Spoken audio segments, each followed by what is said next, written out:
In California, Mr. and Mrs. Livingston have a baby and learn he's been born with no immunity at all. This means even the weakest germ can kill him. He'll have to live in isolation, and everything he touches must be decontaminated first. To keep him safe, Jimmy is put inside a plastic bubble where he'll have to live the rest of his life. This health issue makes Mrs. Livingston overprotective of her son, and she doesn't even take him home until he turns 4. When other kids try to meet him, she bursts their balloon to scare them away. She says the world out there is filthy and that he'll never have to leave the house again. The Livingstons have prepared the place for him.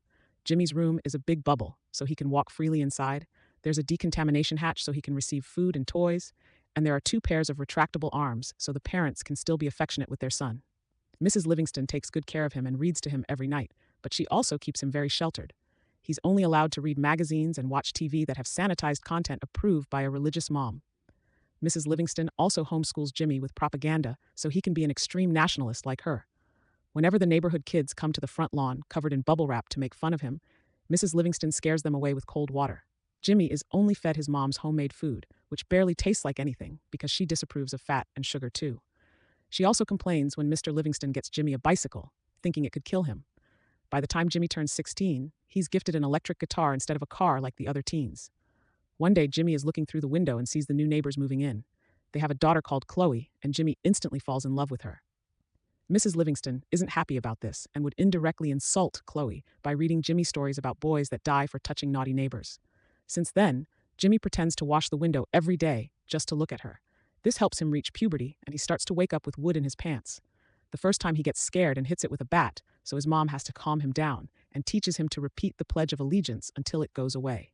Meanwhile, Chloe hangs out with friends from school who mock Jimmy and repeat ridiculous rumors about his situation. She scolds them for it and decides to finally introduce herself. Mr. Livingston opens the door without a care, and Chloe follows the tube system to Jimmy's room, where he finds him falling out of the decontamination hatch. Jimmy gets nervous when he sees her body up close and calls her the bad word her mother uses, not knowing its real meaning. Chloe plays along and asks about his guitar, promising to come back tomorrow for another visit. The next Jimmy teaches her how to play guitar using the glove hands on the bubble and recites the pledge every time his body gets too interested. Since then, Chloe starts visiting Jimmy often, and they have lots of fun together. Mrs. Livingston doesn't approve, but she can't find a good excuse to stop them.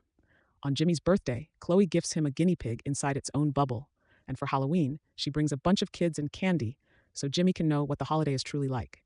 The night of Chloe's birthday, she sneaks into Jimmy's room while drunk. Saying she wants a birthday kiss, she tries to enter the bubble, but she passes out in the decontamination chamber. On Chloe's prom night, she shows Jimmy her wonderful dress, and he takes pictures. However, he's devastated to see her leave with her boyfriend Mark, who damages the bubble with his cigarette. A few nights later, Jimmy looks through the window and discovers Mark and Chloe kissing, which breaks his heart. The next day, Mrs. Livingston reminds him that all women will leave him someday. Sometime later, Chloe comes to see Jimmy with big news. Mark has asked her to marry him, and the ceremony will happen this weekend at Niagara Falls. Chloe wants to give Jimmy one last gift before leaving and puts it in the decontamination hatch, but Jimmy is hurt and ignores the box. Instead, he gives her the guinea pig back and tells her to leave.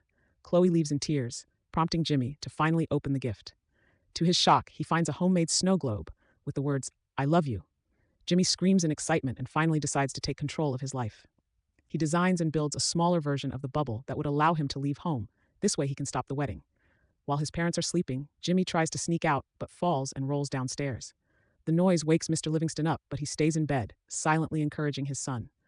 Once outside, Jimmy is excited over everything: dog poop, the sun, and the fact he can run. Eventually, he reaches the bus station and tries to buy a ticket, but he doesn't have enough money for it. While trying to think of a new plan, he crosses the road and is hit by a bus. Luckily, his bubble saves him. The people in the bus immediately come to check on him, and when they hear of his goal, they agree to take him to Niagara Falls and pick him up to get him in the bus.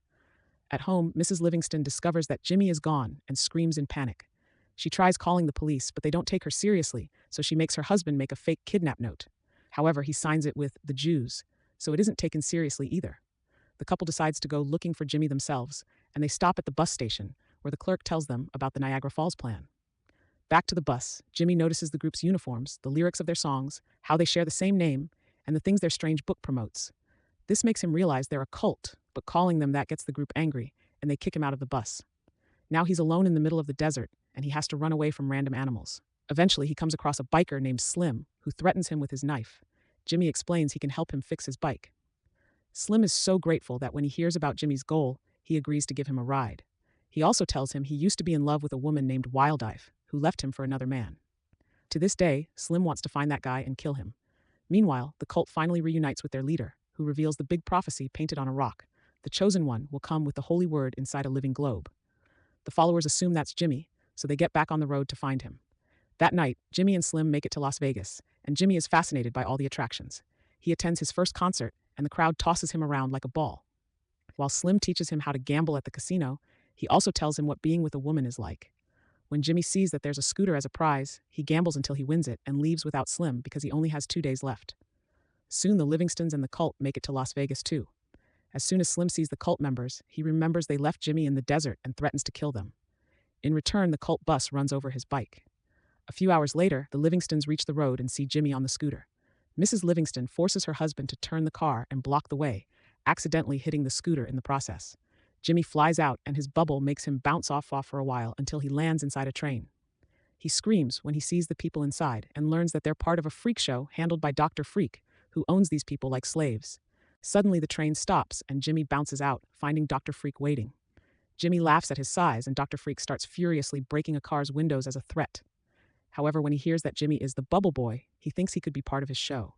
When Jimmy says no, Freak jumps on the bubble and tells him that no woman would ever love a weirdo. An offended Jimmy pushes him off, and the bouncing sends Freak flying, causing his small body to hit a huge truck. Then, Jimmy gets ready to leave, and the other freaks try to follow him, so he explains to them they're now free, and they can do whatever they want, but he must finish his mission alone. Next, Jimmy takes a handcar to advance through the train tracks, but it's too slow, so he stops at a restaurant to ask for help. He finds a sheriff and a bunch of rednecks mocking a man called Push Pop, and Jimmy comes to his defense. The men start mocking him instead, but when they hear he's got not immunity, they think it's some disease, and everyone starts running away, leaving Jimmy inside. When they slam the door, a lamp falls and starts a fire in the restaurant. Jimmy panics as he tries to find an exit. Thankfully, Push Pop appears on the back door and takes Jimmy away in his ice cream and curry truck. His driving is crazy, and Jimmy almost falls, but at least they get away before the restaurant explodes. Meanwhile, the Livingstons reach the train and ask Freak about Jimmy. Mrs. Livingston treats Freak like a baby, offering to pay the information with candy. In the end, Mrs. Livingston calls Chloe and tells her to stay away from her son, insulting her without hesitation. While they're distracted, the other freaks steal the Livingstons' car. Since Freak wants his group back, he steals a truck and agrees to leave with the couple. Back to Jimmy, he shares his goal with Push Pop, who agrees to take him to Niagara Falls. Jimmy falls asleep during the trip and has a weird dream about Chloe being attacked by dinosaurs. He tries to save her, but the dinosaurs defeat him, and Mark saves Chloe instead. Jimmy wakes up screaming and startles Push Pop, causing him to accidentally hit a cow in the middle of the road. This greatly upsets him because cows are sacred in his religion, but Jimmy quotes his mom saying all other religions are lies. Offended, Push Pop tells Jimmy to go away while he stays to do a ritual for the cow's death. Jimmy gets going while tasting ice cream for the first time. Minutes later, a truck drives by and crushes the cow even more. Soon Slim also appears with a whole gang of bikers and they ask Push Pop about the cult. While waiting, they have Push Pop's ice cream and watch in surprise how the cult bus shows up to drive her over their bikes. Luckily, Push Pop agrees to give the gang a ride. Meanwhile, Chloe is trying on her wedding dress, but she's having doubts because she can't stop thinking about Jimmy. In the evening, Jimmy manages to reach a town and asks Pappy for a ride, but he must pay $500. Obviously, he doesn't have that money, but he sees a sign advertising a cash prize and enters the building. It turns out to be a naughty club, where he agrees to fight in the mud with 2 gorgeous women. Because of the bubble, the women keep slipping off and can't hurt him, so Jimmy easily wins the fight while he keeps reciting the pledge. With the money in hand, Jimmy comes out to look for Pappy, only to find the cult bus instead. The cultists immediately kidnap him, which is seen by the freaks that just arrived. Jimmy is taken to the ritual spot, where the cultists get ready to free him from his bubble. While everyone prays, the freaks steal some uniforms and try to save Jimmy, but when the cultists see them, they think the ritual failed and everyone is mutating. Everyone panics and the freaks use the distraction to move Jimmy away, only to find the way blocked by Slim and the gang. A crazy fight ensues among the bikers, the freaks, and the cultists, during which Jimmy runs to pay Pappy so they can finally drive off. While everyone runs back to their vehicles to continue the chase, Jimmy falls asleep in the car. The next morning, he's shocked to discover Pappy died while still driving. The car loses control, and a sudden turn sends Jimmy flying right through a sign by the road. The car continues without him, so Jimmy decides to enter a grocery store to call Chloe. Unfortunately, Mark picks up and tells Jimmy to give up because they're getting married in an hour. Losing all hope, Jimmy calls his mom to ask her to pick him up. An excited Mrs. Livingston throws Freak out of the car because she doesn't need him anymore. While waiting, a crying Jimmy tells the girl at the counter if he can have a beer for free, and the girl agrees. Jimmy can't tell she isn't the real clerk. She's a robber who is keeping the actual employee hidden outside the counter. As soon as Jimmy takes his first sip of beer, he passes out. Eventually, his parents find him and get him in the car. But before leaving, Mrs. Livingston must go to the bathroom. Jimmy and his dad use this time alone to finally bond, and it's clear that Mr. Livingston is jealous that Jimmy got to have fun. He uses a moon metaphor to tell his son to never give up, and Jimmy runs away. Mrs. Livingston freaks out when she notices and makes her husband chase after their son.